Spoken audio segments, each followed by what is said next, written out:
Hey guys, welcome back to Oz Biker. Today I'm taking the H2 out to get serviced. I've been waiting now for probably 2.5 months for some plugs, believe it or not, to come in. And they finally come in, so I'm not dressed to go hammering it because it's got a really bad miss in it. But I'll have a chat to you what I think of the H2 and my honest opinion living with it now. I've had this for about 2 years, 2022, so it's about 4 years I've had this bike. Absolutely love it. It's definitely not going to go out of the stable unless I change it for another one. So it's going to go down, get new plugs and all that. Hopefully that's the problem with the miss. It's real jerky and that. It'll sort of, when you power on, it'll come up and making all bit funny noises. So they reckon it's a plug and the filter and all that, which it probably is because it's been sitting for a while. So I'll give you a listen to this animal thing. Cold start. I tell you guys, it's running a full Van Diemen exhaust, and they're the only exhausts to have on these bikes. And I'll talk to you quickly before I start it because you probably won't hear me. It sounds like a fucking MotoGP bike, truly. It's been dynoed to do 248 to the rear wheel, so she's got plenty of sting in it, mate, and it handles.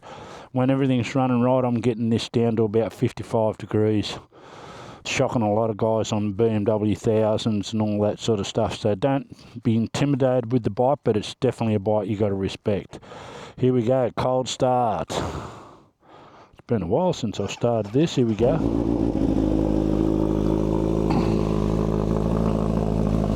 Listen to that. Woohoo! This is a fucking animal of a bike, guys.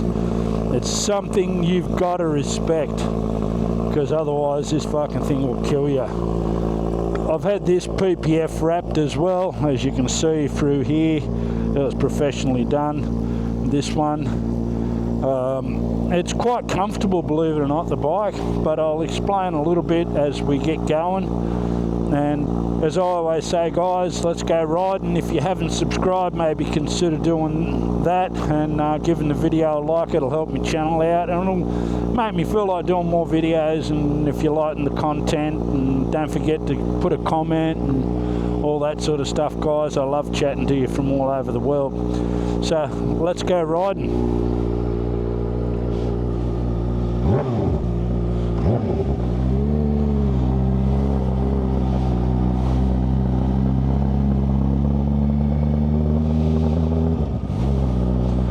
So there you go. If you look down there, 51.49, it registers the last ride that you went on, and so that was from the last ride when I went and took it to get try to get it fixed. I went down and they didn't have the parts, believe it or not, which was a suck situation. I rode all the way down there. Oh shit, we've got no spark plugs.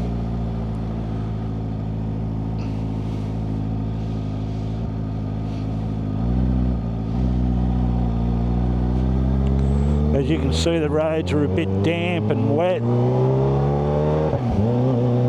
But I tell you, this thing throws some flames out of the back of it, I tell you.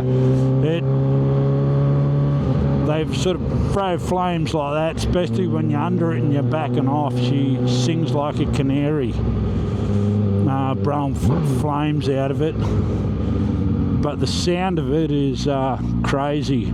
Even the boys go, mate, fucking, they hate me going up beside them and powering on because it scares the fuck out of them, even if they're used to it, expecting it.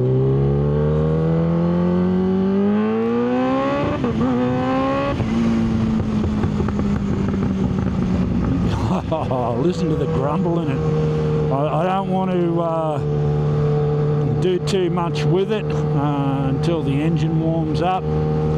But you can just see how it's like the pickup on this thing, insane.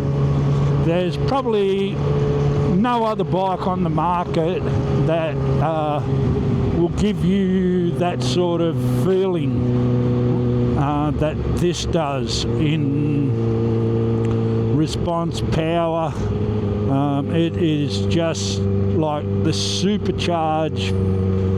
There's no other bike like it. It's simple as that. The supercharger is the thing that just makes it so different, and the power, mate, it's instant. The weight of the bike now is probably, I'd say, 216 kilo with a full tank. But I'd be saying it's that after taking the pipe out. It's on one of my other videos, the weight of the pipe, the standard pipe is ridiculous. So I think it's something like 16 kilo that you save in just taking the exhaust off it. But it's running a Sprint air filter on it, which I cleaned myself, and I changed the oil thinking it was the oil, and I also run it so it was dry. I thought it might have been old fuel, but it wasn't. It's still got a mess in it. What I'll do when I pick the bike up, I'll go through some twisties and all that sort of stuff, and that'll be part 2 of this video to let you know if I think it's improved and if it's got a miss and all that sort of stuff. But guys, if you get a chance to ride one of these things, respect it, and because the power on them is insane. It's so instant. The quick shifter on the H2 is faultless as well. Like, you can hear it now. That's down a gear, another gear, third, fourth, sixth. All this sort of stuff is your boost, what your motor's running at. See, I'm still at 67, so I'm pretty cold. That's why the quick shifter was a bit stiff. Looks like we've got some clouds, so I'll just cruise on the highway to try to miss it, because out west you can see it raining there. Yeah, so the motor's not warm yet, but the low down torque in this thing, it's really good too, guys. Rideability, right in the traffic and in 60 k's an hour and all that sort of stuff. 60 kilometres, that's the Aussie way of k's, kilometres. If you're watching anywhere else, mate, it goes really well. You just sort of keep it in about 4th, and you can even keep it in high gear, 5th or 6th, but your acceleration won't be insane at that sort of speed. I'll slow down a little bit here to about 60 kilometres an hour, as you'll be able to see. 70, there you go, 60, and that's the pickup. So it picks up fine. A lot of people say, oh, you can't ride sports bikes in traffic and all that.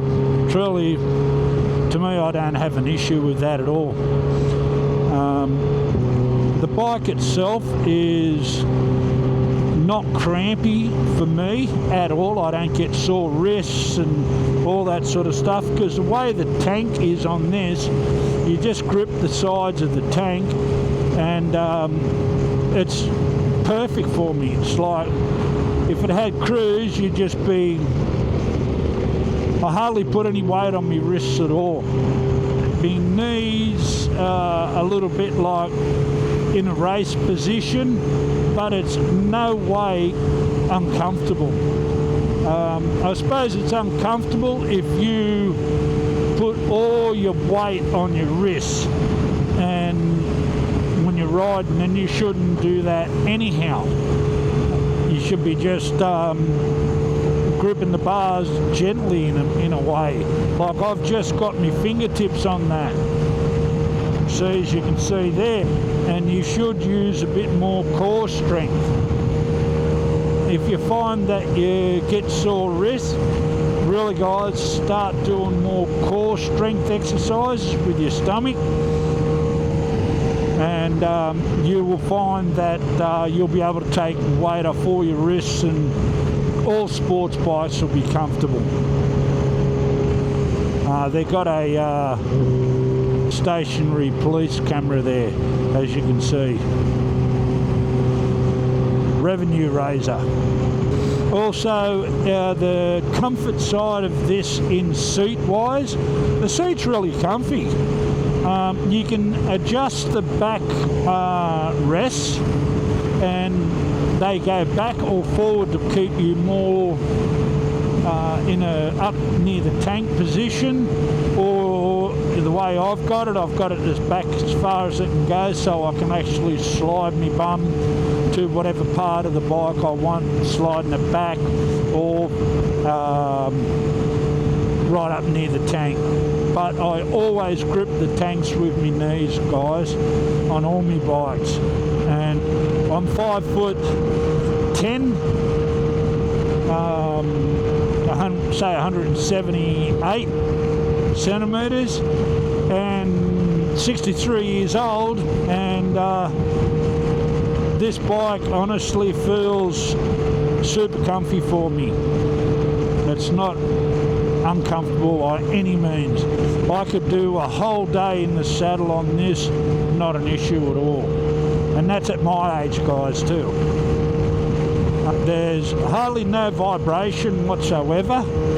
I don't get numb hands on this. As you can see, I haven't even got pussy grips on them. They're those foam grips that you put over the top that stop you from, or minimise vibrations. On the BMWs, they're a fucking must. I don't care what you say. Because those things vibrate, especially the single R's. The double R's aren't as bad, but the single R, mate, I tell you, terrible. No heat off the engine at all. I'm in just tracksuit pants, and I ride this to the gym in shorts, and I don't get any heat off the motor. Fuel economy on the bike itself is they're thirsty. It's not the sort of bike you would want to own if you're worried about fuel economy. If you want something that's just a total beast of a bike, then this is the bike. And not many people own them, so you don't see them everywhere at all. When I pull up somewhere, it's gets a lot of attention. I think the new one is still the same colour, and it's kept its self-healing paint, so if you get a scratch or light scratch or something like that, you can put it out in the sun, and it will, well, it's meant to, I can't say it will, but Kawasaki advertised that it will heal itself and you'll lose that slight scratch. I don't think it's true, because I've got a couple little scratches on my tank and it hasn't gone away. Nothing major, but you can see a little scratch. I don't know how I scratched it. It's just like little sideways scratches up near the front here. I've got a little spot on my tank. I don't know how that got there, but I'll talk to... It's under the PPF wrap, so that's what I find funny. So it might be the paint sweating a bit, but it's nothing to worry about. Mirrors on the bike, as you can see, no vibration at all. They're really, really good mirrors. That's why I haven't worried about changing it and putting those wings on it or those mirrors. I forget what they call the thin ones that you turn on the side. Here in Queensland, they're illegal. The cops will love you. They'll book you every time, because here it's got to be 6 centimetres by 8 centimetres in circumference, like the glass or the aluminium. So the mirrors, they're fantastic. The dash layout is really, really good. It's so easy to navigate.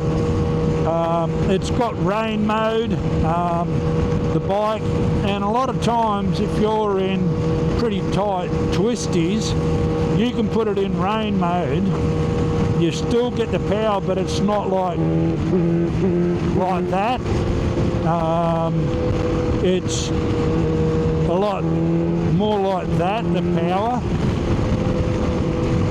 And mate, you fly through a lot of twisties in rain mode. If it's real tight switchback, I'll sometimes put it in rain mode. And the blokes on thousands and all that, they might get a bit ahead of me, but they won't lose me, because it's just moving the weight of the bike. Because you've got an extra 20 kilo or more. But yeah, apart from that, I can't fault the bike. It hasn't given me any issues except for this little miss in the motor.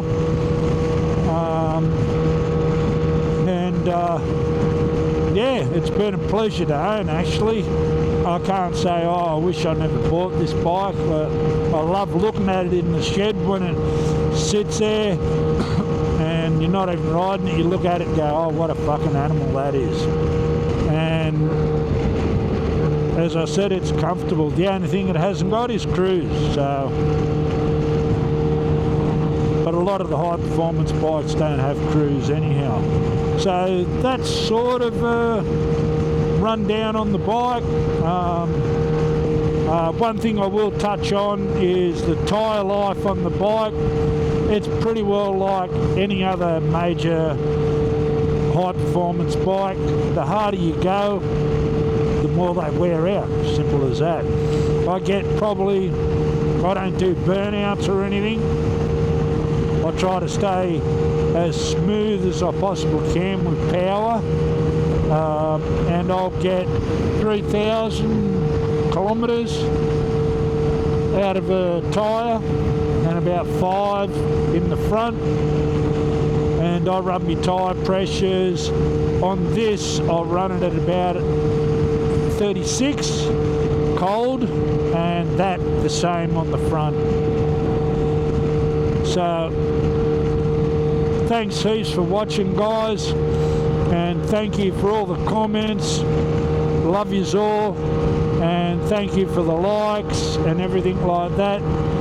If you haven't subscribed, consider doing that, and maybe sharing the video or whatever. And thanks again for watching. Ride safe, stay safe, and I'll see you on the next one, guys. Bye for now.